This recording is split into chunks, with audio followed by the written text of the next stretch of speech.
No inverno de 1692, em uma pequena vila puritana da Nova Inglaterra, o medo ganhou forma, nome e sentença. O que começou com sussurros em quartos fechados, transformou-se em gritos públicos, acusações histéricas e corpos pendendo na forca. Hoje, atravessamos os corredores sombrios da história para revisitar um dos episódios mais perturbadores da humanidade, as Bruxas de Salem. Pois entre o que sabemos e o que tememos, existe um instante de silêncio. Este instante, marcado no relógio, é conhecido como a Hora Oblíqua. Salem, na então colônia da Baía de Massachusetts, era uma comunidade puritana rigidamente estruturada sob os princípios do calvinismo inglês, vertente do protestantismo reformado, inspirado nas ideias de João Calvino e profundamente enraizada entre os puritanos da Inglaterra e da Nova Inglaterra. O calvinismo ensinava a soberania absoluta de Deus sobre todas as coisas, a predestinação, segundo a qual a salvação ou condenação de cada alma já estava determinada desde a eternidade, a total corrupção da natureza humana após o pecado original e a salvação exclusivamente pela graça divina, jamais por mérito próprio. Defendia ainda a autoridade suprema das Escrituras e uma vida marcada por disciplina moral rigorosa, autocontrole e vigilância constante contra o pecado, pois o mundo era visto como palco de uma guerra espiritual permanente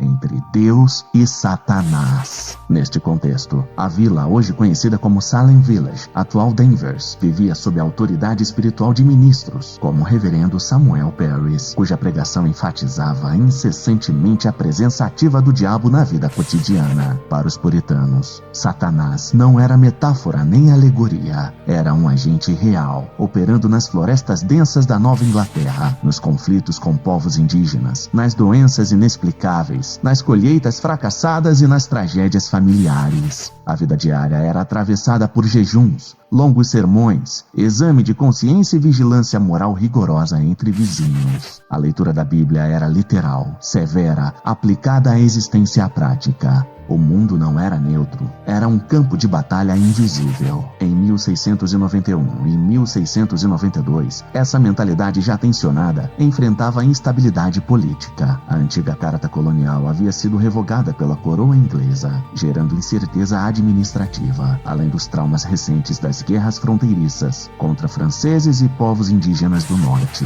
Refugiados dessas regiões chegaram a Salem trazendo relatos de massacres, aldeias queimadas e corpos mutilados, alimentando ainda mais o imaginário apocalíptico de uma comunidade que já vivia à sombra constante do julgamento divino. Foi nesse ambiente saturado de medo que Beth Parris, filha de 9 anos do reverendo, e Abigail Williams, sua prima de 11 anos, começaram a apresentar sintomas inquietantes no início de 1692. Convulsões violentas, gritos súbitos, crises de choro, contorções corporais descritas como antinaturais, além de alegações de que figuras sombrias as beliscavam, sufocavam ou ameaçavam em visões noturnas. Testemunhas afirmavam que as meninas se encolhiam sob mesas, lançavam objetos, imitavam vozes estranhas. O médico local, William Griggs, incapaz de diagnosticar qualquer enfermidade física conhecida, concluiu que estavam sob mão maligna. Em uma sociedade onde ciência e superstição se misturavam, essa declaração não apenas explicava, ela condenava. Se não era doença, só podia ser feitiçaria. A primeira acusada formalmente foi Tituba, mulher escravizada na casa do reverendo Parris, provavelmente de origem indígena, sul-americana ou caribenha. Sob interrogatório intenso e possivelmente após castigos físicos e tortura, ela confessou ter servido ao diabo. Sua narrativa foi vívida. Descreveu um homem alto, às vezes negro, às vezes com a aparência de animal, que lhe ordenara ferir as crianças. Disse ter visto um livro onde bruxas assinavam seus nomes em sangue.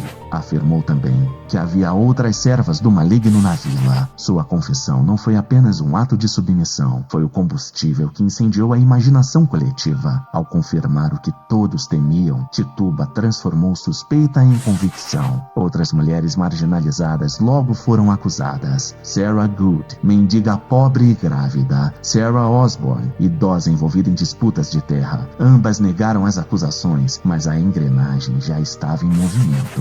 O Tribunal Especial, conhecida como como Court of Oyer and Terminer foi estabelecido em maio de 1692 pelo governador William Phips para julgar os casos. Ali, aceitava-se a chamada prova espectral. Se alguém afirmasse que o espírito invisível de uma pessoa lhe aparecera para torturá-la, isso era considerado evidência válida. Era um sistema impossível de contestar. Em junho, Bridget Bishop tornou-se a primeira executada por enforcamento. Nos meses seguintes, mais de uma dezena seguiram o mesmo destino, penduradas na colina de Gallows Hill. Entre elas estava Rebecca Nurse, mulher idosa e respeitada na comunidade, cuja condenação chocou até alguns defensores do tribunal.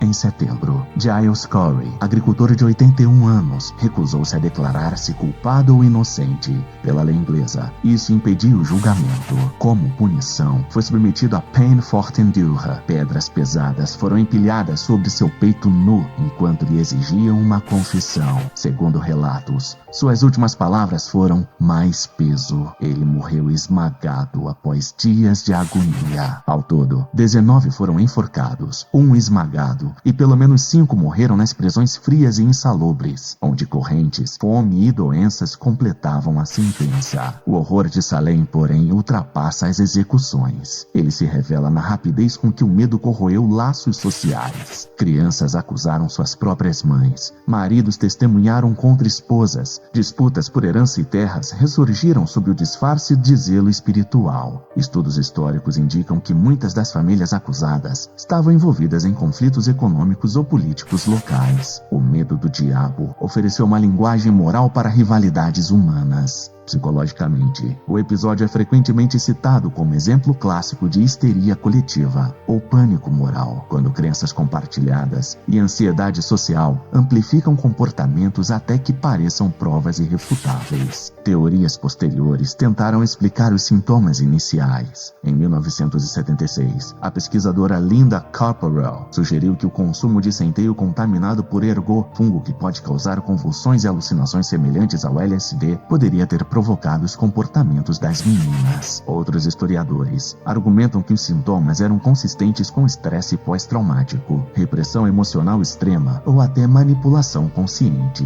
em um ambiente onde a atenção era poder. Contudo, nenhuma hipótese científica altera o fato central. O sistema judicial validou acusações sem provas tangíveis, permitindo que paranoia substituísse evidência. No final de 1692, vozes influentes começaram a se opor às provas espectrais. O ministro Increase Mather declarou que era melhor que 10 bruxas escapassem do que um inocente fosse condenado.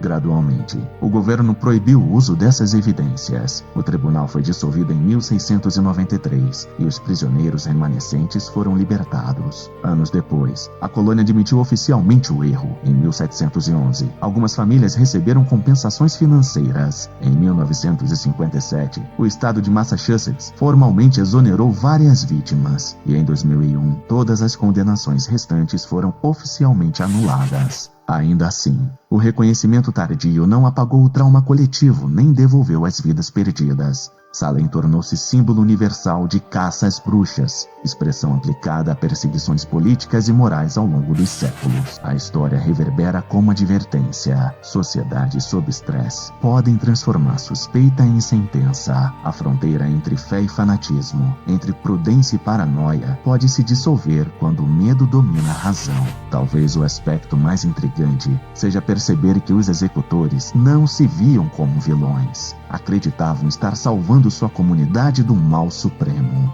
Essa convicção é o verdadeiro horror. Não houve demônios visíveis nas colinas de Salem, apenas seres humanos convencidos de que estavam certos, quando, na verdade, o que é certo ou o que é errado, talvez ninguém saiba dizer. As bruxas de Salem nos lembram que o terror mais duradouro não vem de forças sobrenaturais, mas da capacidade humana de justificar crueldade em nome de virtude, o desejo de encontrar culpados, de purificar o mundo através da exclusão e da punição, permanece uma tentação constante. E talvez o verdadeiro abismo não esteja nas sombras da floresta puritana, mas na facilidade com que podemos transformar medo em justiça e justiça em tragédia. Agora eu quero saber de você. Você acredita que Salem foi apenas histeria coletiva? Ou algo mais sombrio estava em jogo naquela vila puritana? Deixe sua opinião nos comentários. Compartilhe esse vídeo com alguém que se interessa por mistérios históricos e reflexões psicológicas. Inscreva-se no canal e ative as notificações para não perder nenhum conteúdo.